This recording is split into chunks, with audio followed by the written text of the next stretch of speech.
वो दिन मुझे आज भी ठीक से याद है। हेलो दोस्तों, आपका हमारे स्टोरी वाइस में स्वागत है। दोस्तों, अगर आपको डरावनी कहानी सुनना पसंद है तो हमारे चैनल को लाइक और सब्सक्राइब करें, जिसकी सहायता से आप हमारे चैनल के प्लेलिस्ट में जाकर ढेर सारी डरावनी कहानी सुन सकते हैं। तो दोस्तों, आपका ज़्यादा समय ना वेस्ट करते हुए सुनते हैं आज की यह डरावनी कहानी। वो दिन मुझे आज भी ठीक से याद है, या फिर वो दिन ही ऐसा था कि मैं आज तक उसे भुला नहीं पाया। कुछ यादें आपके दिलो दिमाग पर इतना बुरा असर छोड़ जाती है कि आप चाहकर भी उस दिन को भुला नहीं सकते। 17 जुलाई मेरा जन्मदिन था।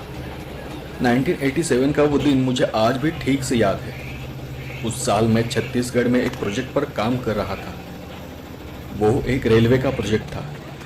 एक जंगल के बीच से गुजरती हुई रेल की लाइन, जो कि कई सालों से बंद पड़ी थी, उस पर काम चल रहा था। वो मेरा पहला ऐसा प्रोजेक्ट था जो कि शहर से बहुत दूर और घने जंगलों में था। सुना था कि 1980 के साल के दौरान भी उस प्रोजेक्ट पर काम शुरू किया गया था, पर जब जंगल के बीच से रेलवे लाइन की पटरियों पर काम करना शुरू हुआ तो एक एक कर अचानक ही वहां के मजदूर गायब होने लगे। कहते हैं कि किसी अनजान चीज ने उन मजदूरों का बहुत बुरा हाल किया था, तो कुछ मजदूर डर के मारे उस जगह को छोड़कर भाग गए थे। पर आज के अफसरों की माने तो जंगली जानवरों के डर की वजह से वो सारे मजदूर जंगल छोड़कर भाग गए थे। अब सच क्या था मुझे ठीक से पता नहीं था। 2 जुलाई को मैं एक जीप लेकर पहली बार उस दूर दराज के जंगल के अंदर पहुंचा था। मेरे जाने से एक दिन पहले ही वहां टेंट वगैरह लगाए गए थे और ट्रक से भारी भरकम सामान को पहुंचाया गया था। पर मैंने जो भी उस जगह के बारे में सुना था तो मैंने टेंट में रुकने से साफ साफ इनकार कर दिया।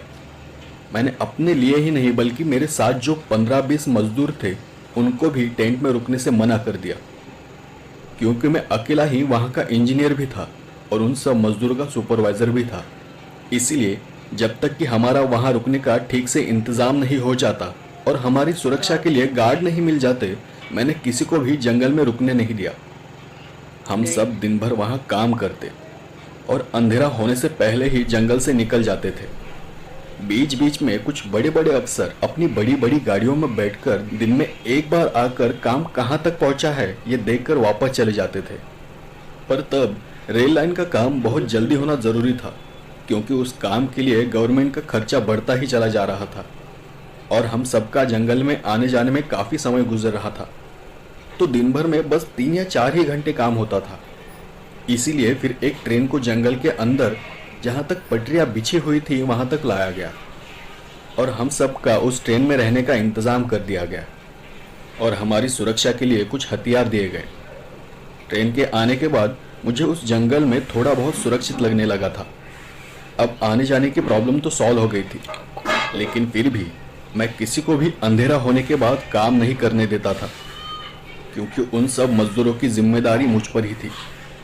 और उस जंगल की सच्चाई कुछ और ही थी, जिससे हम सब अब तक अनजान थे। मैंने सब मजदूरों को वार्निंग दे रखी थी कि अंधेरा होने के बाद सब लोग अपने अपने बोगी के दरवाजों को अंदर से बंद कर लेंगे और मेरी इजाज़त के बगैर कोई भी गाड़ी से नीचे नहीं उतरेगा। अब काम थोड़ा तेज़ी से चल रहा था। अब हम सुबह सुबह उठकर दिन में 7 या 8 घंटे काम करते थे। कभी कभी तो 10 से 12 घंटे तक काम चलता था और ऐसे ही 2-4 दिन गुजर गए। एक रात जब मैं उस ट्रेन में सो रहा था तो मैंने ट्रेन के बोगी पर बाहर की तरफ से नाखूनों से खरोचने की आवाज़ सुनी। उस आवाज़ से मेरी नींद टूट गई, पर मैं जानता था कि शायद ये कोई जंगली जानवर या फिर कोई भालू वगैरह होगा। तो उस वक्त मैंने सोचा कि इस वक्त बाहर जाना ठीक नहीं होगा और मैं फिर से सोने की कोशिश करने लगा। पर रात भर मैंने कई बार वो खरोचने की आवाज़ सुनी। शायद कोई जानवर था जो इंसानी महक को सूंघ रहा था। सुबह होते ही मैंने सब मजदूरों को रात की उस आवाज़ के बारे में बताया, तो बाकी सब ने कहा वो तो बहुत गहरी नींद में थे, तो किसी ने वो आवाज़ नहीं सुनी। बस एक मजदूर था जिसने रात को लोहे पर खरोचने की आवाज़ सुनी थी। उसके बाद जब मैंने हमारे ट्रेन की सभी बोगियों को बाहर से देखा तो मैं हैरान रह गया। ट्रेन की बोगियों पर बाहर की तरफ से जगह जगह पर बड़े बड़े नाखूनों से खरोचने के निशान थे। और वो निशान सिर्फ खरोच के नहीं थे, बल्कि बहुत सी जगह पर बोगी के लोहे की उस मोटी परत को चीरा पड़ा हुआ था। मुझे ये समझते देर नहीं लगी कि ये काम किसी भालू या किसी जंगली जानवर का नहीं है, और न ही ये काम किसी इंसान का है, क्योंकि न जानवर और न ही किसी इंसान की नाखूनों में इतनी ताकत होती है कि वो लोहे की मोटी परत को चीर कर निकल जाए। वो देख मैंने सब मजदूरों को बस सावधान रहने को कहा और अपने अपने हथियार हर वक्त अपने पास रखने को बोला। हमारा किस चीज से सामना था हमें कुछ भी पता नहीं था, पर मैं हर वक्त तैयार रहना चाहता था। उसी दिन भर काम करने के बाद रात में मैं कुछ 3 या 4 मजदूरों के साथ बोगी के बाहर बैठा हुआ था। सामने कुछ लकड़ियां इकट्ठा कर आग जलाई गई थी और हम सब उस जंगल में रात की उस ठिठुरती हुई ठंड में आग के सामने बैठकर उस आग की लपटों से अपने हाथ पैर सेक रहे थे। तब एक मजदूर ने मुझसे कहा, साहब और कितने दिन लगेंगे काम पूरा होने में? तो मैंने कहा, पता नहीं, यही कोई 20 या 25 दिन और लग जाएंगे शायद। तो उस मजदूर ने जंगल में यहाँ वहाँ देखते हुए मेरे बहुत पास आकर कहा, साहब मुझे घर जाना है, मुझे यहाँ अब और काम नहीं करना। तो मैंने उससे कहा, अरे तुम चिंता न करो, कुछ ही दिनों की तो बात है, बस कुछ दिन के बाद मैं दूसरी टीम को यहाँ बुलाने वाला हूँ, फिर हम सब घर जा सकते हैं। तो उसने थोड़ी रोती हुई आवाज़ में कहा, नहीं साहब, मुझे कल ही घर जाना है। तो मैंने उसे समझाते हुए कहा, भूपेंद्र नाम है ना तुम्हारा? तो उसने अपना सर हिलाते हुए हाँ कहा। तो मैंने कहा, तुम वही हो ना जिसने खरोचने की आवाज़ सुनी थी? हाँ देखो भूपेंद्र, जंगल में ये सब चीज़ें होती रहती है, बस कुछ ही दिनों की तो बात है, और फिर भी तुम्हें यहाँ डर लग रहा है तो मुझे कह देना, मैं कल ही तुम्हारे लिए गाड़ी का इंतज़ाम कर दूंगा, ठीक है? तो भूपेंद्र ने फिर से यहाँ वहाँ देखा और कहा, मैंने उसे देखा है। मैंने उसकी ओर हैरान नज़रों से देखते हुए पूछा, किसे? उसने उतनी ही गंभीरता से मुझसे कहा, उसे। ठीक से पता नहीं वो कैसा दिखता है, पर जिस तरह से वो हम सबको छुप छुप के घूर रहा था, उसके इरादे ठीक नहीं लगते। शायद वो बहुत बुरी चीज़ है, कोई बुरी आत्मा, भूत, ऐसा कुछ। तो मैंने कहा, भूपेंद्र तुम खामखा ही खुद भी डर रहे हो और बाकी सबको भी डरा रहे हो, और उसका तो जैसे मेरी बात की तरफ ध्यान ही नहीं था। वो इस वक्त भी चुपके से हमें देख रहा होगा साहब। और इतना कहकर वो वहाँ से उठकर मजदूरों की बोगी में चला गया। मैंने बाकी सब की तरफ देखा तो उनमें से एक मजदूर ने कहा, साहब जाने दो उसे, बहुत डरपोक है वो, रात तो रात दिन में भी बहुत डरता है। पहली बार ऐसी अनजान सुनसान जगह पर आया है ना, और ऊपर से ये दिन रात जंगली जानवरों की आवाज़ें, इसलिए वो डर रहा होगा। तो मैंने अपनी गर्दन को हाँ में हिलाया और मैंने उस मजदूर को आग बुझाने को कहा कि कहीं उस आग की वजह से किसी जंगली जानवर को नुकसान न हो जाए, और हम सब अपनी अपनी बोगी के अंदर चले गए। दूसरे दिन सुबह एक अजीब आवाज की वजह से मेरी नींद टूट गई, जैसे कोई मुझे नींद से जगाना चाहता था। बाहर ठंड इतनी ज्यादा थी कि मुझसे उठा भी नहीं जा रहा था। मैं आधी नींद में ही था, पर वो आवाज मुझे बार बार सुनाई दे रही थी। मैंने आधी नींद में ही बोझल आंखों से बोगी की खिड़की से बाहर देखने की कोशिश की। मुझे दूर एक पेड़ के पीछे कुछ एक इंसानी परछाई जैसा कुछ दिखाई दिया। मैंने फिर अपने सिर को थोड़ा सा हिलाया और नींद से जागने की कोशिश की और फिर से बाहर देखा। वो परछाई यहाँ से वहाँ घूम रही थी। मैंने फिर अपनी आंखों को मसलते हुए ठीक से देखा। किसी परछाई ने पेड़ों के पीछे से झुकते हुए अजीब तरह से मुस्कुराते हुए मेरी तरफ देखा, और अगले ही पल वो परछाई पेड़ों के बीच ही कहीं गायब सी हो गई। वो देख मैं उठकर बैठ गया। मैंने बार बार हर एक पेड़ को ठीक से देखा, पर अब मुझे उन पेड़ों के बीच वहां कोई भी हलचल नजर नहीं आ रही थी। मैंने थोड़ी देर के लिए कुछ सोचा और फिर उस बात को टाल दिया और फिर उठकर काम शुरू करने की तैयारी करने लगा।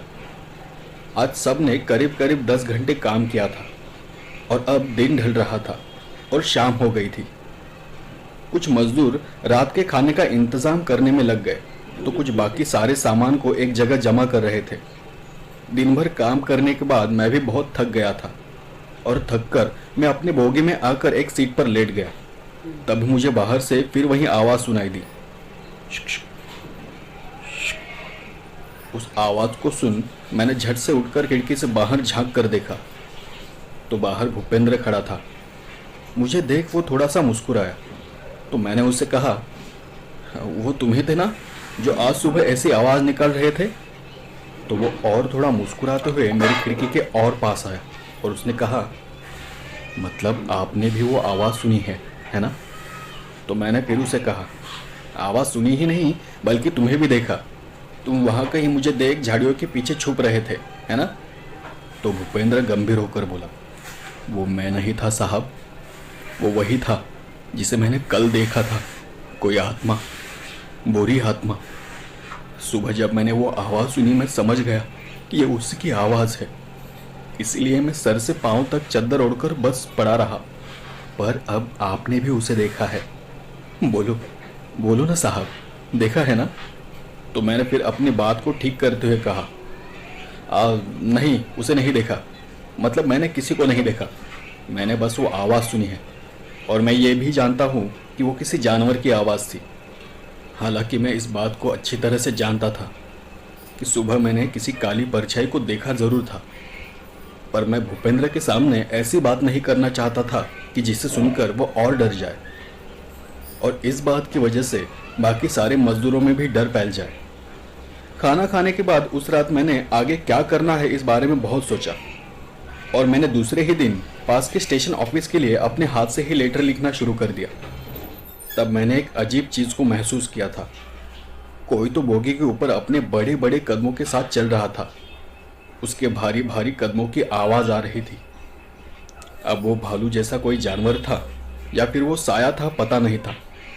मैंने झट से अपनी बोगी की खिड़की को बंद कर लिया। उसके दूसरे दिन मेरा जन्मदिन था, तो उस दिन मैं मजदूरों को दिन भर का काम समझाकर पास ही के एक असिस्टेंट इंजीनियर के ऑफिस चला गया ताकि वहां से मैं अपने ऑफिस को लेटर और अपने घर फ़ोन कर सकूं। बहुत दिनों बाद मैंने अपने घर फ़ोन किया था। घर में सब मेरा इंतज़ार कर रहे थे। मैं भी अब घर वापस जाना चाहता था क्योंकि पिछले कुछ दिनों में मैं जान चुका था कि वहाँ कोई तो खतरा है और अगर मैंने अभी इस पर ध्यान नहीं दिया तो ज़रूर किसी न किसी मजदूर की जान जा सकती है। अपना काम खत्म कर शाम को जब मैं वापस जंगल के अंदर पहुंचा तो देखा कि कोई भी वहाँ काम नहीं कर रहा था। मैंने घड़ी में देखा तो अब तो बस 4 बज रहे थे, जबकि हम रोज़ 5 बजे काम से छुट्टी करते थे। जब मैं बोगियों के पास पहुंचा तो बोगी के सारी खिड़की दरवाजे बंद थे। वहाँ भी कोई नज़र नहीं आ रहा था। मुझे वो थोड़ा अजीब लगा।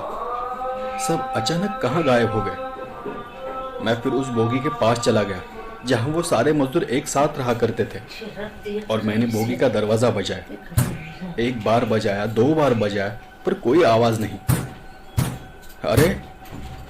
अरे कहाँ चले गए सब? मैं यहाँ नहीं था तो काम से जल्दी छुट्टी ले ली क्या? मेरी आवाज़ सुनकर एक मजदूर ने बोगी की खिड़की को थोड़ा सा खोला और मुझे देखा और धीरे से कहा, साहब जल्दी से अंदर आ जाइए। और फिर दूसरे एक मजदूर ने बोगी का दरवाज़ा खोला। मैं उनकी बोगी के अंदर चला गया तो सब एक दूसरे से लिपट कर बैठे हुए थे। कुछ 3 या 4 मजदूरों को बहुत बुरी तरह से बुखार चढ़ा हुआ था। उनकी हालत देख मैं भी चौंक गया। अरे क्या हो गया है इनको? चलो अभी के अभी हॉस्पिटल चलते हैं। मैंने 1-2 मजदूरों को उन्हें उठाकर गाड़ी में रखने को कहा और उन्हें अपने साथ चलने को कहा, पर कोई भी अपनी जगह से 1 इंच भी हिलने को तैयार नहीं था। तो मैंने फिर से कहा, अरे तुम्हें सुनाई नहीं देता क्या? ये लोग बीमार हैं, इन्हें जल्द से जल्द हॉस्पिटल ले जाना होगा। भूपेंद्र चलो उठाओ इन सबको। पर मैंने उन सब मजदूरों को गौर से देखा। भूपेंद्र वहाँ था ही नहीं। मैं समझ गया कि कुछ तो बहुत बड़ी गड़बड़ हो गई है। एक मजदूर बहुत कांप रहा था तो मैं उसके पास चला गया और उससे प्यार से पूछा, यहाँ क्या हुआ है? मुझे ठीक ठीक बताओ। और भूपेंद्र कहाँ है? पहले तो वो बात करने से भी डर रहा था, मैंने किसी तरह उसे समझाया, अरे कुछ तो बताओ, वरना मुझे आगे क्या करना है कैसे पता चलेगा। तो उसने डरते हुए ही कहा, साहब, आपके जाने के बाद जैसे आपने बताया था, हमने पटरियों पर काम करना शुरू किया।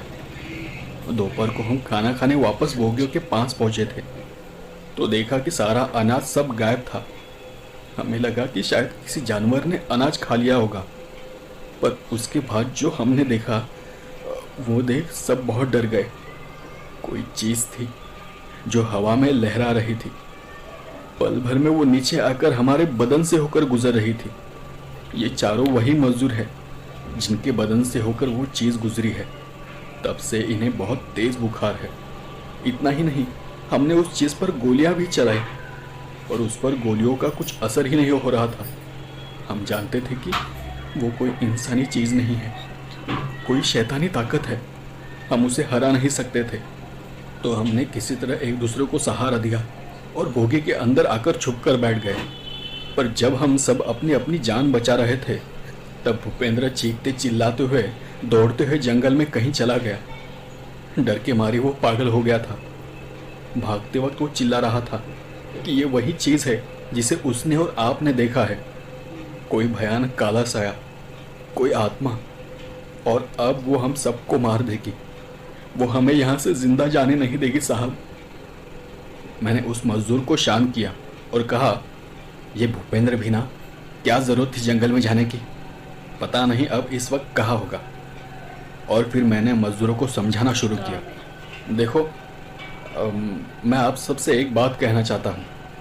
हमारे पास जो एक गाड़ी है उसमें हम सब बैठकर जंगल से बाहर नहीं जा सकते और अब कुछ ही देर में अंधेरा हो जाएगा। तो आज रात हम सब यहीं रुककर सुबह होने का इंतज़ार करेंगे और फिर सुबह होते ही सबसे पहले कुछ लोग मेरे साथ भूपेंद्र को ढूंढेंगे। अगर वो मिला तो ठीक, नहीं तो हम दोपहर होने से पहले ही जंगल छोड़कर निकल जाएंगे। मेरी इस बात का किसी ने कुछ जवाब नहीं दिया। शायद सबने इस बात को मान लिया था कि आज की रात उनकी आखिरी रात है।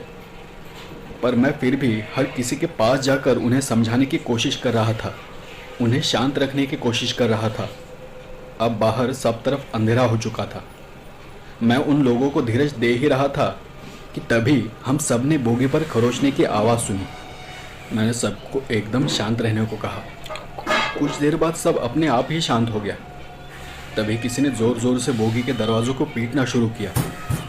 उस आवाज़ से हम सब चौंक गए और बहुत घबरा गए। उन सब चीज़ों की वजह से मैं भी बहुत घबराया हुआ था, पर बस एक ही चीज़ थी कि जिस वजह से मुझ में थोड़ी हिम्मत बची थी, और वो ये कि उन सब मजदूरों की मुझ पर जिम्मेदारी थी। किसी भी हालत में मुझे उन सब की जान बचानी थी। लेकिन कोई बार बार दरवाज़ों को पीटता चला जा रहा था। मैंने फिर से इशारे से सबको शांत रहने को कहा और बोगी की खिड़की को थोड़ा सा उठाकर बोगी के बाहर देखा।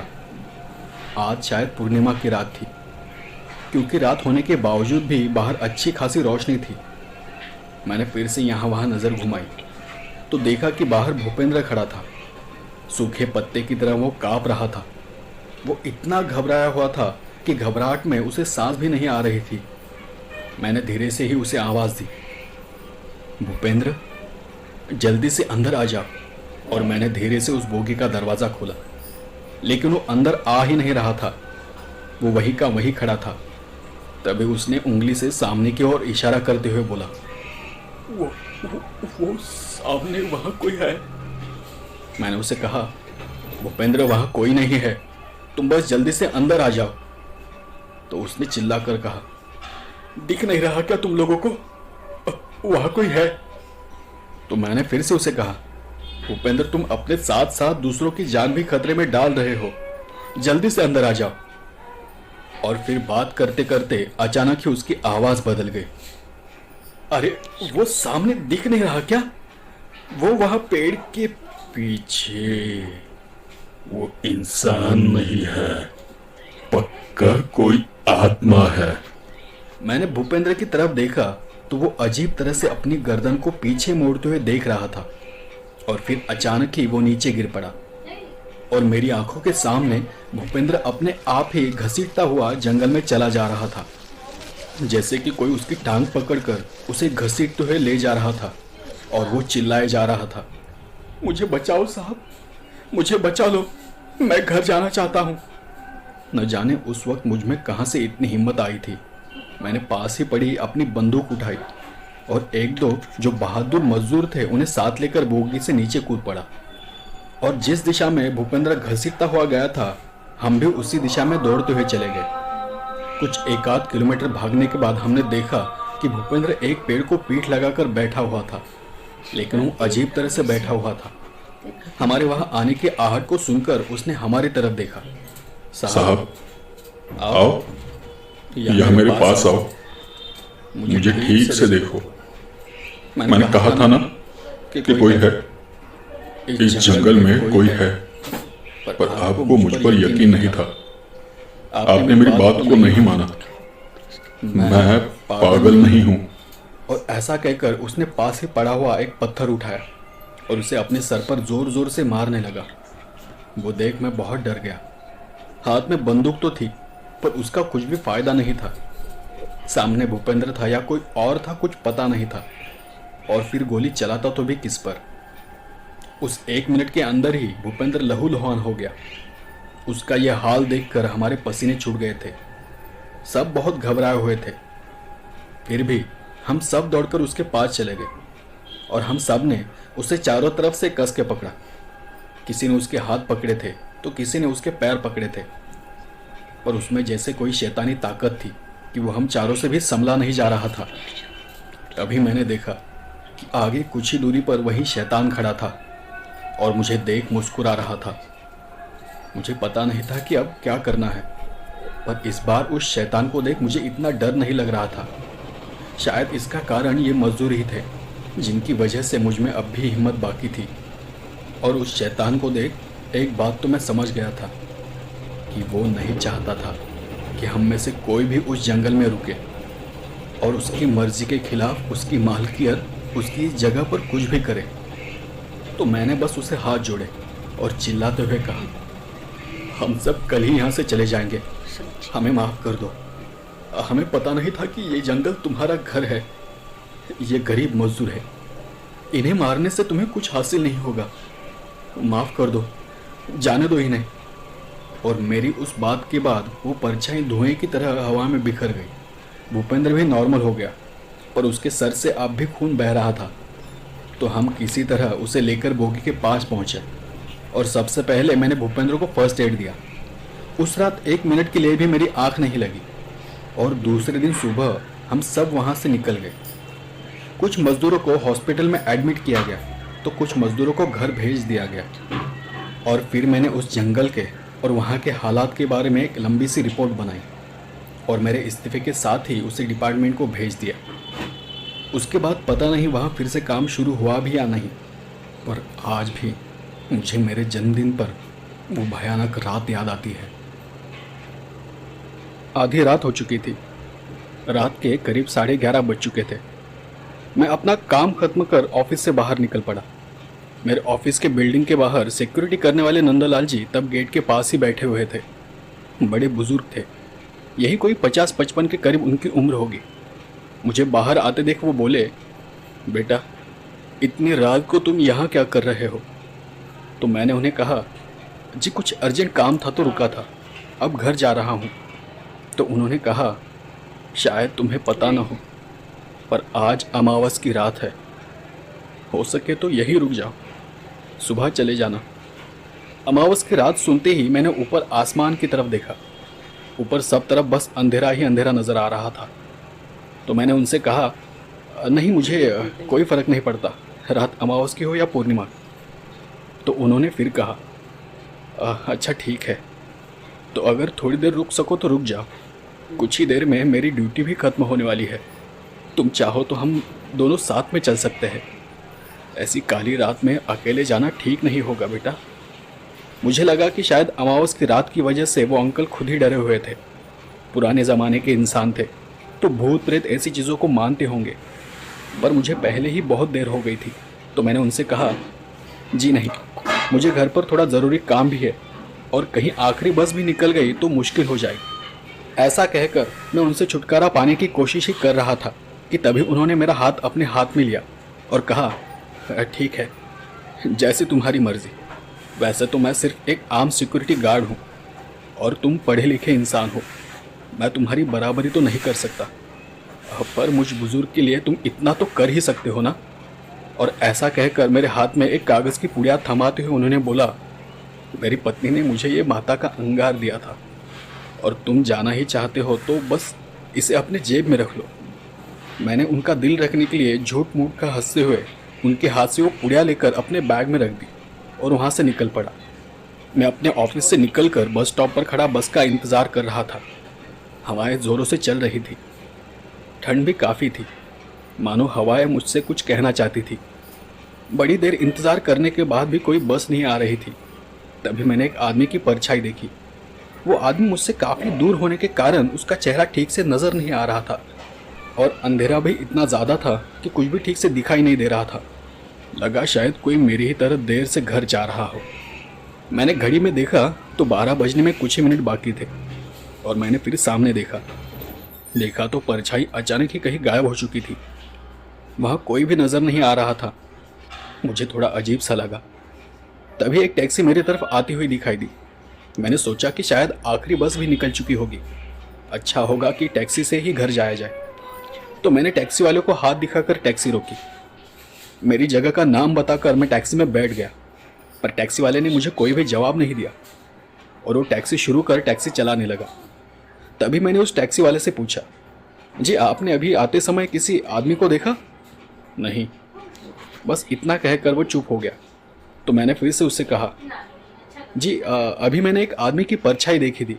मुझे लगा कि वो मेरी तरफ आ रहा है और बस कुछ एक पल के लिए मैंने घड़ी में देखा, तब तक वो आदमी वहाँ से कहीं गायब हो चुका था और वो आदमी जहाँ खड़ा था आपकी टैक्सी उसी तरफ से मेरी ओर आ रही थी। इसलिए मैंने आपसे पूछा, शायद आपने उस आदमी को देखा हो। एक बार बोला ना नहीं देखा।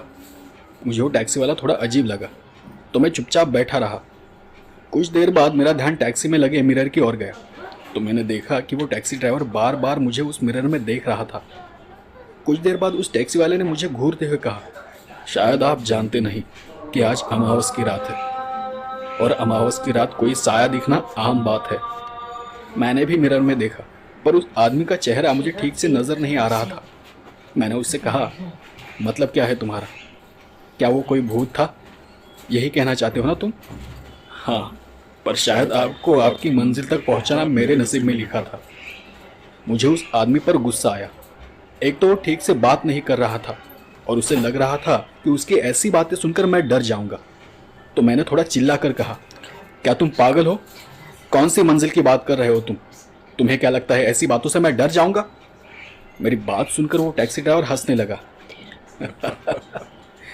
आप मुझे कुछ भी कहे, पर आज की रात आपकी मौत तय है। मैंने फिर गुस्से में कहा, अजीब आदमी हो यार, कुछ भी बके जा रहे हो। ये मंजिल, ये मौत क्या पागलपन है? टैक्सी रोको, अभी के अभी टैक्सी रोको। तो उस टैक्सी वाले ने फिर कहा, आज आपकी मौत तय है, क्योंकि मैंने भी वो साया देखा था जो अभी कुछ देर पहले आपने देखा था, और जो भी उस साये को देख लेता है उसकी मौत तय होती है। मैंने उस टैक्सी वाले के कंधे को पकड़कर हिलाते हुए गुस्से में कहा, अबे चुपचाप टैक्सी रोक। तो उसने फिर से हंसते हुए जवाब दिया, एक बार पीछे देखो और फिर सोचकर बताओ कि उतरना है या नहीं। उतरोगे तो मर जाओगे। ये आदमी मुझे बहुत ज़्यादा पागल लग रहा था, लेकिन फिर भी मैंने पीछे देखा तो कोई काला साया मेरी ही तरफ बढ़ रहा था। उसका वो डरावना चेहरा देख मैं इतना तो समझ गया था कि वो कोई इंसान नहीं है, क्योंकि वो बहुत तेज़ी से हमारी तरफ बढ़ रहा था। वो नज़ारा देख मेरे तो रोंगटे खड़े हो गए थे। ऐसा लगा जैसे पूरे बदन में बिजली दौड़ गई हो, और मैं पीछे देखते हुए उस टैक्सी वाले पर चिल्लाने लगा, टैक्सी मत रोकना, कुछ भी हो जाए टैक्सी बिल्कुल मत रोकना। लाइफ में पहली बार मैंने ऐसा नज़ारा देखा था। मैंने मौत को देखा था। वो साया हमारे पीछे पीछे ही आ रहा था। तभी मैंने टैक्सी के अंदर देखा तो टैक्सी के अंदर कोई नहीं था। टैक्सी अपने आप ही चल रही थी। वो देख मेरी हालत और ख़राब होने लगी थी। दिल ज़ोर ज़ोर से धड़कने लगा था। ये क्या पागलपन है? अभी तो टैक्सी वाला मुझसे बात कर रहा था। मैंने पीछे देखा तो वो टैक्सी वाला एक सड़क के किनारे खड़ा होकर मेरी ही तरफ देख हंस रहा था। मुझे तो कुछ समझ में ही नहीं आ रहा था। वो साया, ये टैक्सी और वो टैक्सी वाला, ये सब मेरी मौत का सामान ही लग रहा था। थोड़ा दूर जाने के बाद अचानक से टैक्सी को ब्रेक लगा और टैक्सी रुक गई और मुझे झटका सा लगा। ऐसा लगा जैसे मैं गहरी नींद से जाग गया हूँ। मैंने पीछे देखा तो पीछे कोई नहीं था, पर मेरा शरीर पसीना पसीना हो गया था। टैक्सी वाले ने मुझे झंझोड़ते हुए पूछा, क्या हुआ साहब, आप बहुत डरे हुए लग रहे हो। तो मैं भी उसे बड़बड़ाने लगा, क्या मतलब, तुमने तो कहा था कि आज अमावस की रात है और हमारे पीछे साया भी लगा था। तुमने ही तो कहा था कि मेरी मौत तय है। अरे साहब, ऐसा क्यों बोल रहे हो? ऐसा तो मैंने कुछ भी नहीं कहा। शायद आपको कुछ गलत फहमी हुई होगी। मैं भला आपसे ऐसी बात क्यों करूंगा? क्या अजीब बात थी। क्या मैं सपना देख रहा था? मतलब वो साया, वो सब जो मैंने देखा वो सब झूठ था। मैंने टैक्सी से बाहर देखा तो मेरा घर आ गया था। मैंने चुपचाप उस टैक्सी वाले को पैसे थमाए और अपने घर चला गया। रात भर उस बुरे एहसास की वजह से मुझे नींद नहीं आई। दूसरे दिन सुबह मैं ऑफिस जाने की तैयारी कर रहा था। मैंने बैग में देखा तो वो पुड़िया शायद भीगने की वजह से काली पड़ चुकी थी। तभी मुझे ऑफिस से मेरे एक दोस्त का फ़ोन आया। अरे कहाँ पर है तू? अभी जस्ट निकल रहा था। क्या हुआ, नींद नहीं हुई क्या? हाँ, ऐसा ही कुछ। तो मेरी बात को बीच में ही तोड़ते हुए बोला, अच्छा अब निकल ही रहा है तो एक काम कर, ऑफिस आने से पहले वो फैक्ट्री के आगे बीच रास्ते में जो शमशान है ना, वहाँ पर आ जाना। तो मैंने उससे पूछा, क्यों, क्या हुआ? तो उसने कहा, अरे वो नंदलाल जी है ना, हमारे सिक्योरिटी वाले अंकल, उनकी कल रात एक हादसे में मौत हो गई। उनके अंतिम संस्कार के लिए हम सब वही जा रहे हैं। सुना है कि किसी टैक्सी ने टक्कर मारी थी। इतना सुनते ही मेरे हाथ से फ़ोन नीचे गिर गया और मैं नंदलाल जी के दी पुड़िया की तरफ बस देखता रहा। शायद उसी पुड़िया की वजह से आज मेरी जान बच गई थी और उसी पुड़िया के न होने की वजह से नंदलाल जी की जान चली गई थी। ये कहानी साल 2004 या 2005 के बीच की है। ये एक सच्ची कहानी है। ये एक सच्ची घटना है जो मेरे दोस्त के साथ हुई थी। अब ये कहानी मैं मेरे दोस्त की ज़ुबानी सुनाने जा रहा हूँ। बात उन दिनों की है जब मैं कॉलेज में पढ़ाई किया करता था। उन दिनों हमारे इलाके के लोग थोड़े डरे हुए थे। देर रात तक बाहर रुकने की कोई भी हिम्मत नहीं करता था। सुनने में आया था कि कोई चुड़ैल है जो रात भर यहाँ वहाँ घूमती रहती है। कई लोगों ने तो उसके रोने की आवाज़ तक सुनी थी। तो कुछ लोगों ने उसे देखने का दावा भी किया था और जिन्होंने भी उसे देखा था उनका कहना था वो चुड़ैल सफ़ेद साड़ी में दिखाई देती है और रात भर वो अपने शिकार को ढूंढती यहाँ वहाँ भटकती है। ऐसे ही एक रोज़ की बात है। मेरे एग्ज़ाम का आखिरी पेपर था और उसी दिन पास ही के एक गांव में हमारे एक रिश्तेदार की शादी भी थी। मेरे एग्ज़ाम के कारण मैं शादी अटेंड नहीं कर सकता था। असल में मैं खुद शादी में जाना भी नहीं चाहता था। अब उस दिन आखिरी पेपर था तो मेरा और मेरे कुछ दोस्तों का घूमने फिरने का प्लान था। तो फिर जैसा फिक्स हुआ था बिल्कुल वैसे ही हम कुछ 5 या 6 दोस्त एग्ज़ाम के बाद घूमने और फिल्म देखने चले गए। उस वक्त मेरे साथ मेरे ही घर के आसपास रहने वाले रवि और विकास भी थे। हमने दिन भर बहुत एंजॉय किया, घूमा फिरा, मूवी देखा और फिर घर के लिए निकल गए। लेकिन दिन भर एंजॉय करने के चक्कर में हम सब उस रात वाली चुड़ैल के बारे में भूल ही गए थे। अब घर वापस आते आते हमें बहुत रात हो गई थी। हम लौटकर वापस तो आ चुके थे लेकिन हम गली के बाहर रास्ते पर ही खड़े थे। गली के अंदर इतना घना अंधेरा था कि गली में जाने की किसी की हिम्मत भी नहीं हो रही थी। हम सबको एहसास हो गया था कि देर रात बाहर रुककर हमने कितनी बड़ी गलती कर दी है। उस चुड़ैल की बस याद से ही बदन के अंदर बिजली सी दौड़ गई। हम तीनों गली के ठीक सामने खड़े थे और बस एक दूसरे को देख रहे थे और सोच रहे थे कि अब आगे क्या करना है। तब रवि ने कहा, यार बहुत बड़ी गलती कर दी हमने। विकास तो पहले से ही बहुत डरपोक था। रवि की बात सुनकर उसने कहा, प्लीज़ यार बात मत कर, मुझे बहुत डर लग रहा है। तो मैंने कहा, डर मत विकास, अब कुछ ना कुछ तो करना होगा हमें, और वैसे भी हम 3 हैं, हमें कुछ नहीं होगा। तो रवि ने फिर धीरे से कहा, यार वो इंसान नहीं है, 3 क्या 1000 लोग भी आ जाए तो उसका कुछ नहीं बिगाड़ सकते। इस बात को सुनकर विकास और भी डर गया। प्लीज़ यार तुम दोनों चुप नहीं बैठ सकते क्या? तो कुछ देर के लिए हम सब शांत हो गए। बहुत देर तक बस गली के अंदर फैले हुए अंधेरे में देखते रहे कि शायद कोई इंसान वगैरह नजर आ जाए या कोई हलचल सुनाई दे तो उसकी मदद से हम आगे जा सके, पर कुछ भी दिखाई नहीं दे रहा था। बहुत देर तक देखने के बाद और कुछ सोचने के बाद हम तीनों ने मिलकर आगे बढ़ने का फैसला किया। तभी विकास ने डरते हुए धीरे से ही कहा, कहीं वो चुड़ैल दिख गई तो? तभी रवि बोला, यार तुम बहुत ही डरपोक इंसान हो। आज तक उस औरत ने मतलब उस चुड़ैल ने किसी को कुछ नहीं किया है, तो हमें भी कुछ नहीं होगा। तुम खामखा डर रहे हो। तब मैंने उन दोनों को एक दूसरे का हाथ पकड़ने को कहा और उन्हें शांत करते हुए बोला, कुछ भी हो जाए हाथ बिल्कुल नहीं छोड़ना और बस चुपचाप बिना कोई आवाज़ किए चलते रहो। तभी विकास फिर से बोल पड़ा, अरे मैंने सुना है कि जो भी उसके रास्ते में आता है वो उसे मार देती है या फिर हमेशा के लिए गायब कर देती है। तो मैंने उसे गुस्से में कहा, यार अब चुप भी हो जाना। विकास को चुप कर अब हम तीनों धीरे धीरे एक एक कदम आगे बढ़ाने लगे। गली के अंदर अंधेरे में हम काफ़ी आगे जा चुके थे। सब तरफ एक अजीब सा डरावना माहौल बना हुआ था। उस चुड़ैल के ख्याल से ही विकास के हाथ पांव कांपने लगे थे। हम तीनों भी हर आहट को ध्यान से सुनते हुए आगे बढ़ते चले आ रहे थे और तभी एक गली के मोड़ पर हमें एक सफ़ेद कपड़ा लहराता हुआ दिखाई दिया। वो देख हम वहीं खड़े के खड़े रह गए। हमारा शरीर किसी पत्थर की तरह सख्त हो चुका था। आगे बढ़ने की हमारी हिम्मत ही नहीं हो पा रही थी। हम तीनों भी ज़ोरों से कांपने लगे थे। हो न हो उस वक्त हम तीनों के मन में शायद एक ही सवाल उठ रहा था, अगर वो चुड़ैल हुई तो? अगर वो वहाँ से बाहर आकर हमारे सामने खड़ी हो गई तो? या फिर उसने हमें देख लिया तो? इस ख्याल से ही मेरा तो गला सूख गया था। बदन धीरे धीरे ठंडा पड़ रहा था। ऐसा लग रहा था मानो कोई उस गली में छुपकर हमें ही झांक कर देख रहा हो या हमारे वहाँ तक आने का इंतज़ार कर रहा हो। हम तीनों भी अंदर से बहुत डरे हुए थे।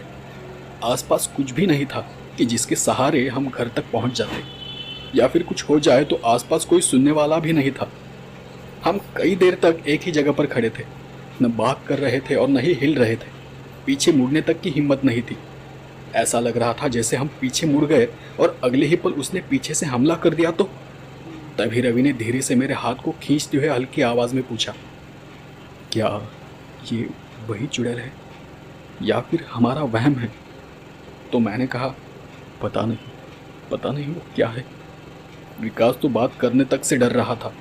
उसने जैसे अपने आप को हमारे भरोसे ही छोड़ दिया था। तो मैंने उन दोनों के हाथों को कस के पकड़ते हुए कहा, दोस्तों हमें हिम्मत कर आगे बढ़ना ही होगा। अब हम पीछे भी नहीं जा सकते और न रात भर यहाँ खड़े रह सकते हैं।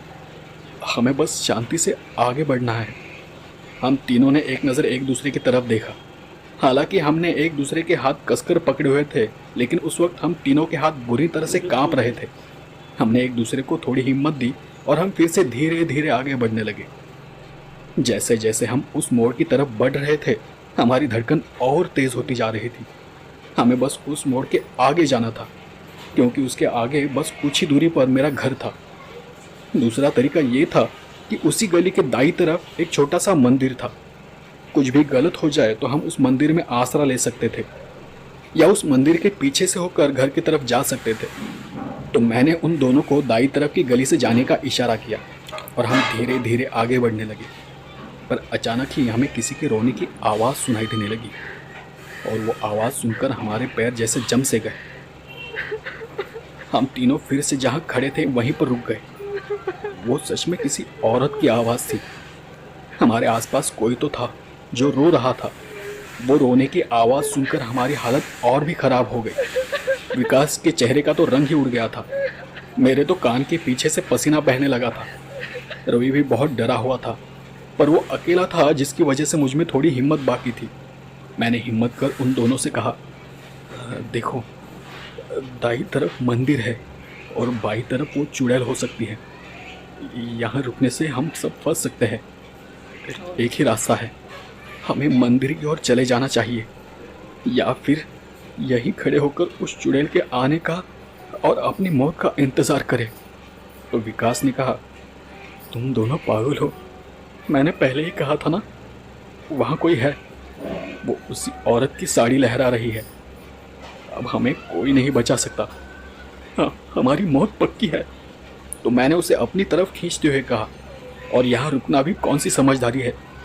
अब कुछ मत सोचो, बस एक दूसरे का हाथ पकड़ते हुए आगे बढ़ते रहो और उस आवाज़ की तरफ बिना ध्यान दिए दाई तरफ मंदिर की ओर मुड़ जाओ। हमने फिर से आगे चलना शुरू किया। हमें अब रोने की आवाज़ साफ साफ सुनाई दे रही थी। सच में वो किसी औरत की आवाज़ थी। धीरे धीरे हम उस गली के मोड़ पर आ गए थे। हम बिना बाई तरफ देखे दाई तरफ मुड़ गए, और जैसे ही हमने मंदिर की तरफ देखा, हमारी आंखें फटी की फटी रह गई। कोई औरत थी जो मंदिर के सीढ़ियों पर बैठी रो रही थी। जैसे कि हमने सुना था, बिल्कुल वैसे ही। उसके बदन पर सफ़ेद साड़ी थी, बाल खुले हुए थे और बालों से चेहरा पूरी तरह से ढका हुआ था। उसे देखते ही हमारी तो हवा निकल गई। सारा शरीर एकदम से ठंडा पड़ गया। पैर इतना भारी लगने लगा कि हिल भी नहीं पा रहा था। बदन पसीना पसीना हो गया। हमारे हाथ पांव और भी ज़ोर ज़ोर से कांपने लगे। वो औरत अपने दोनों हाथों में अपने चेहरे को छुपाकर रो रही थी।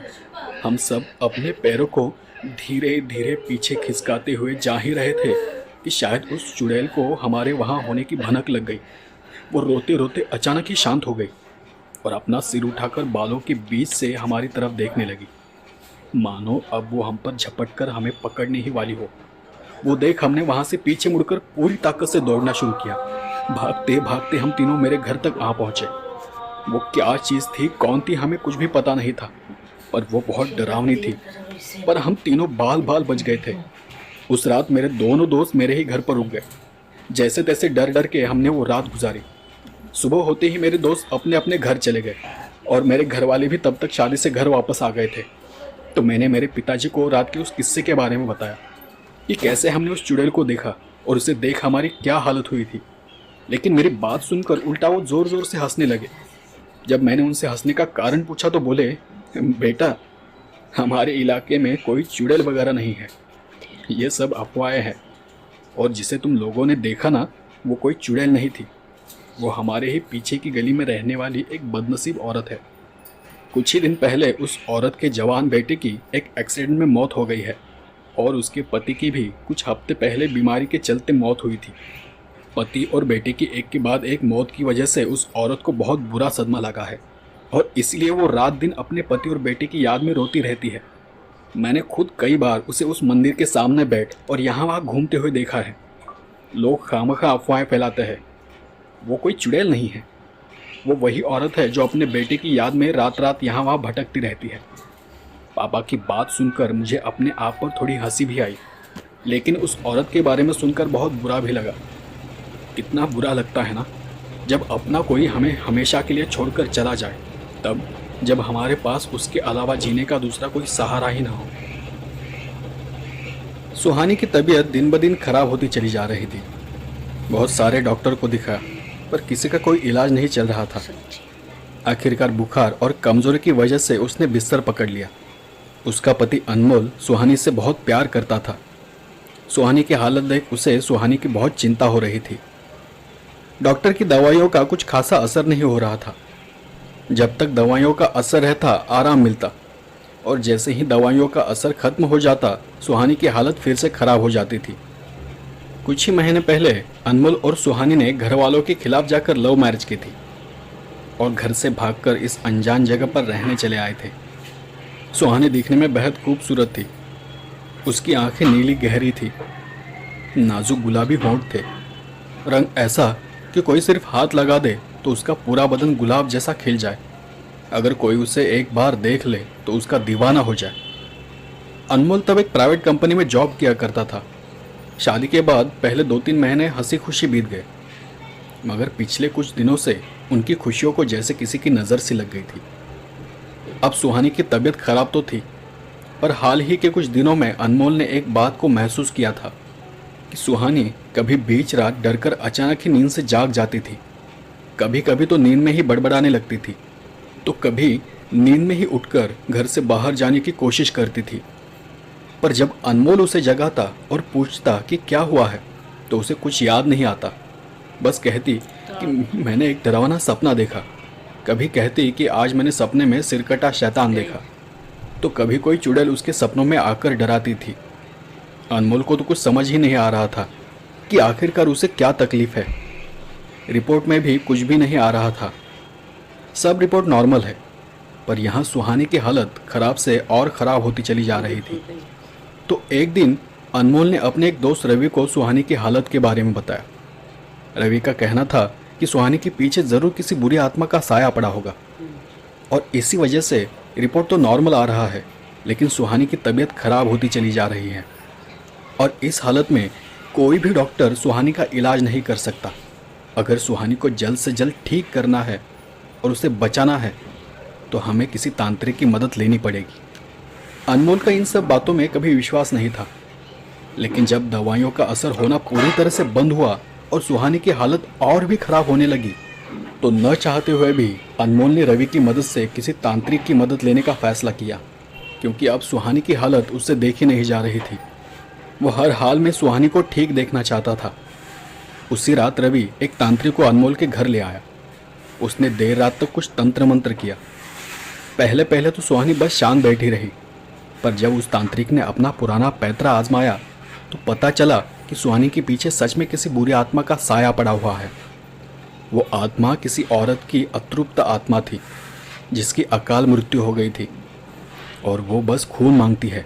अनमोल को अब भी तांत्रिक की बातों पर भरोसा नहीं हो रहा था, लेकिन रवि बार बार अनमोल को समझा रहा था, सुहानी को बचाना है तो ये आखिरी रास्ता है। अगर अब कुछ नहीं किया तो फिर आगे जाकर कुछ भी नहीं कर सकते। सब तो चेक किया है तुमने, इतने सारे डॉक्टर, इतने सारे अस्पताल छान मारे हैं, किसी का इलाज नहीं चल रहा। ये एक आखिरी बार है, इसे भी ट्राई कर लो। और अनमोल को समझाकर रवि ने तांत्रिक से उस अतृप्त आत्मा से पीछा छुड़ाने का तरीका पूछा। तो तांत्रिक ने बताया, सुहानी के पति को यानी अनमोल को अगली अमावस की रात ठीक 12 बजे के बाद शमशान जाना होगा। शमशान जाकर पूरे शमशान को एक चक्कर लगाना होगा और चक्कर लगाते वक्त यहाँ जो लाल नमक रखा है उसको शमशान में चारों तरफ फेंकना होगा और सबसे आखिर में उसी शमशान के बीचों बीच जाकर किसी एक पेड़ के नीचे मैं जो कुछ तंत्र मंत्र की हुई चीज़ें दूंगा उन्हें रखकर घर वापस आना होगा। मटके को नीचे रखते वक्त जिस दिशा में तुम्हारा सर होगा उसी दिशा में 7 कदम पीछे हटकर फिर उस शमशान से बाहर निकल आना। पहले तो अनमोल ने यह सब करने से साफ साफ इनकार कर दिया, लेकिन रवि के बहुत समझाने पर अनमोल अमावस की रात शमशान जाने को तैयार हो गया। तभी तांत्रिक ने कहा, एक बात का ध्यान रहे कि शमशान से वापस आते समय पीछे मुड़कर बिल्कुल मत देखना, नहीं तो वो अतृप्त आत्मा तुम्हें जान से मार देगी। और फिर कुछ दिन गुजर गए। आखिरकार वो अमावस की रात आ ही गई, वो घनी काली अमावस की रात। ऐसी गहरी अंधेरी रात की शमशान जाने के नाम से ही किसी की रूह कांप जाए। उस रात बारिश भी जोरों से हो रही थी। रह रहकर बादल गरज रहे थे, बिजलियां चमक रही थी। उस दिन रवि ने अनमोल को एक मिट्टी का घड़ा और वो लाल नमक ला कर दिया। उस घड़े में तांत्रिक ने उस शैतानी आत्मा को काबू करने का सारा सामान डाल रखा था और उसे ऊपर से काले कपड़े से बांध रखा था। उस काले घड़े को लेकर अनमोल शमशान की ओर बढ़ रहा था। हवा इतनी जोरों से चल रही थी कि मानो वो अनमोल को शमशान की ओर जाने से रोक रही थी। अंधेरा इतना कि हाथ को हाथ तक दिखाई न दे। कई देर तक चलने के बाद अनमोल शमशान के पास पहुंचा। भले ही वो इन सब बातों में यकीन नहीं करता था, पर वो माहौल ही ऐसा था कि उसका दिल जोर जोर से धड़क रहा था। शमशान तक आते आते बारिश थम गई थी, पर कपड़े भीगने की वजह से उसका पूरा बदन कांप रहा था। अनमोल एक बात जान चुका था कि ऐसी गहरी रात को अकेले शमशान आना खतरे से खाली नहीं है। अब ठंड और डर की वजह से उसके हाथ पांव कांपने लगे थे। लोग तो कहते हैं कि अंधेरी रात में शमशान जैसी जगहों पर हरगिज़ नहीं जाना चाहिए, मगर अनमोल के पास और कोई चारा ही नहीं था। अनमोल अपनी पत्नी सुहानी को ठीक करने के लिए और उसे बचाने के लिए कुछ भी करने को तैयार था। अनमोल ने अपना खुद का हौसला बढ़ाया, अपने दिल और दिमाग को समझाया और तांत्रिक ने जैसा कहा था बिल्कुल वैसे ही शमशान के चारों ओर चक्कर लगाना शुरू किया। चक्कर लगाते वक्त अनमोल का ध्यान बार बार आसपास की झाड़ियों की ओर जा रहा था। उन झाड़ियों के बीच से आती आवाज़ों से उसके रोंगटे खड़े हो रहे थे। वो अपने हाथ में वो लाल नमक लेकर जगह जगह फेंक रहा था। घबराते हुए किसी तरह अनमोल ने उस शमशान का एक चक्कर पूरा किया। तब उसे बार बार ऐसा लग रहा था कि कोई उसके पीछे पीछे हवा में लहराते हुए आ रहा है, पर पीछे देखने की उसकी हिम्मत ही नहीं हो रही थी। आखिरकार एक चक्कर पूरा होने के बाद उसने नीचे रखा हुआ मटका उठाया और शमशान के बीचों बीच चला गया। वहाँ एक पेड़ के पास उस काले मटके को रख दिया और 7 कदम पीछे चलने लगा। उसे पीछे किसी के होने का एहसास तो हो रहा था, पर वो अपने आप को बार बार समझा रहा था कि वो बस एक वहम है। लेकिन फिर भी उसकी धड़कनें जोरों से चल रही थी। आंखों के सामने कुछ नजर नहीं आ रहा था। 7 कदम पीछे हटने के बाद अनमोल पीछे मुड़कर तेजी से बाहर की तरफ चलने लगा। अभी तक वो शमशान से बाहर निकल भी नहीं पाया था कि उसे महसूस हुआ कि पीछे कोई है। वो अपनी जगह पर ही रुक गया, पर वो जानता था कि पीछे मुड़कर नहीं देखना है। तो अनमोल फिर से कुछ कदम आगे बढ़ा। तभी पीछे से किसी ने उसकी कमीज को पकड़ लिया। उस एहसास से ही उसका सारा शरीर कांप उठा। फिर भी वो शांत खड़ा रहा। बदन पसीना पसीना हो गया था, मगर उसने ठान लिया था कि किसी भी कीमत पर उसे पीछे मुड़कर नहीं देखना है। इसलिए बिना पीछे देखे अनमोल ने एक और कदम आगे बढ़ाया। तभी उसे लगा कि जैसे कोई उसके बालों को सहला रहा है। अनमोल की हालत अब और भी खराब होने लगी थी। ऐसी हालत में वो कितना भी अपने आप को समझाए, और वो अपने डर को काबू नहीं कर पा रहा था। मन में कई सवाल उठ रहे थे। आंखें गोल गोल घूम रही थी। पीछे कौन है, क्या है, कुछ पता नहीं था। उसने अपने गीले हाथों से अपने माथे का पसीना पोंछा। अनमोल अब चाहते हुए भी अपने कदम आगे नहीं बढ़ा पा रहा था। जैसे उसे किसी ने उस जगह पर जकड़ रखा हो। अब उसे कानों के पास कुछ हलचल महसूस होने लगी। एक हल्की हल्की गुर्राहट भरी आवाज़ सुनाई देने लगी। अनमोल ने भगवान का नाम लेना शुरू किया और जोर लगाकर अपना एक कदम आगे बढ़ाने की कोशिश की। तभी उसे उसके कानों पर एक जोरदार चीख सुनाई पड़ी। उस चीख को सुनते ही अनमोल का बदन कांप उठा, जैसे पूरे बदन में बिजली सी दौड़ गई हो। अनमोल की हालत और भी खराब हो गई। उसके पीछे कोई तो था जो उसे पीछे देखने पर मजबूर कर रहा था। अनमोल फिर भी धीरे धीरे आगे बढ़ता रहा। वो जानता था कि बस शमशान की सीमा को पार करते ही ये सब अपने आप रुक जाएगा। नहीं बचेगी, मैं उसका पीछा नहीं छोड़ूंगी, उसको अपने साथ लेकर ही जाऊंगी। कोई भी उसको मुझसे बचा नहीं सकता। और ऐसा कहकर पीछे जो कोई भी था वो जोर जोर से हंसने लगा। अनमोल समझ नहीं पा रहा था कि ये सब क्या चल रहा है। डर के मारे उसने भागना शुरू किया और भागते हुए थोड़ा आगे चला गया और थककर वो एक जगह पर रुक गया। उसे लगा कि शायद अब तक वो शमशान से बाहर निकल चुका होगा। उसके पीछे से अब कोई भी आवाज़ नहीं आ रही थी। सब शांत हो चुका था। उसने राहत की सांस ली और भगवान का शुक्रिया अदा किया और फिर से अपने घर की ओर चलने लगा। तभी उसे किसी की आवाज़ सुनाई दी। उसने गौर से सुना तो वो सुहानी की आवाज़ थी। ऐसा लग रहा था मानो सुहानी रो रही हो। अनमोल से रहा न गया और उसने पलटकर पीछे देखा और पीछे देख उसके मुंह से चीख निकल गई। उसको जैसे झटका सा लगा और वो नीचे ज़मीन पर गिर गया। काले कपड़ों में लिपटी हुई चुड़ैल हवा में लहरा रही थी। उसके मुंह से खून टपक रहा था। आंखें लाल अंगारों से जल रही थी और उसके आसपास एक अजीब सी बदबू फैल रही थी। उसने अपने नुकीले पंजों से अनमोल की गर्दन को दबोच लिया और जोर से गुर्राई। उस तांत्रिक ने तुमसे कहा था ना कि पीछे मत देखना। और ऐसा कहकर वो फिर से जोरों से हंसने लगी। अगले दिन आसपास के लोगों को अनमोल की लाश शमशान के पास पड़ी मिली। पुलिस की रिपोर्ट के मुताबिक अनमोल काला जादू करने वहां गया था और उसी दौरान दिल का दौरा पड़ने की वजह से उसकी मौत हो गई थी। सुहानी घर पर बैठे रो रही थी। पुलिस अपनी पूछताछ कर घर से निकल गई। रवि वहीं खड़ा सुहानी को समझा रहा था। पुलिस तो चली गई और रवि ने बाहर जाकर पुलिस के जाने की पुष्टि की और फिर घर के अंदर आकर उसने अंदर से दरवाज़ा लगा लिया और सुहानी की ओर देखते हुए रवि ने कहा था ना कि शमशान से वापस लौटते वक्त पीछे मत देखना, मगर ये नहीं माना। कहता था मुझे इन सब बातों पर यकीन नहीं है, ये सब अंधविश्वास है, साला पागल कहीं का। और इतना कहकर वो हंसने लगा। रवि की ये बात सुनकर सुहानी रोते रोते अचानक ही शांत हो गई और उसने भी धीरे धीरे हंसना शुरू किया। उसके बाद सुहानी और रवि एक कमरे में बाहों में बाहें डाले हुए थे रवि ने उसके माथे को चूमते हुए कहा, हमारे रास्ते का कांटा अब सदा सदा के लिए हट गया है। अब हम दोनों को एक होने से कोई नहीं रोक सकता। तो सुहानी ने भी रवि को चूमते हुए कहा, हाँ रवि, मुझे तो तुमसे उसी दिन प्यार हो गया था जब मैंने तुमको पहली बार देखा था। तो रवि ने सुहानी के हाथ को सहलाते हुए कहा, मगर एक बात मेरी समझ में नहीं आ रही कि तुमने अनमोल को रास्ते से हटाने के लिए ये अजीब रास्ता क्यों चुना? मैं भी तो उसे रास्ते से हटा सकता था। तो सुहानी ने अजीब तरह से मुस्कुराते हुए कहा, जो रास्ता सीधा फांसी तक ले जाए, ऐसे रास्ते पर जाने का रिस्क पागल ही लेते हैं। और ये अनमोल था ही पागल। अब देखो, किसी को शक भी ना हुआ और रास्ता भी साफ हो गया। सुहानी की इस बात को सुनकर रवि खुश हुआ और कहा, हाँ, ये बात भी ठीक है।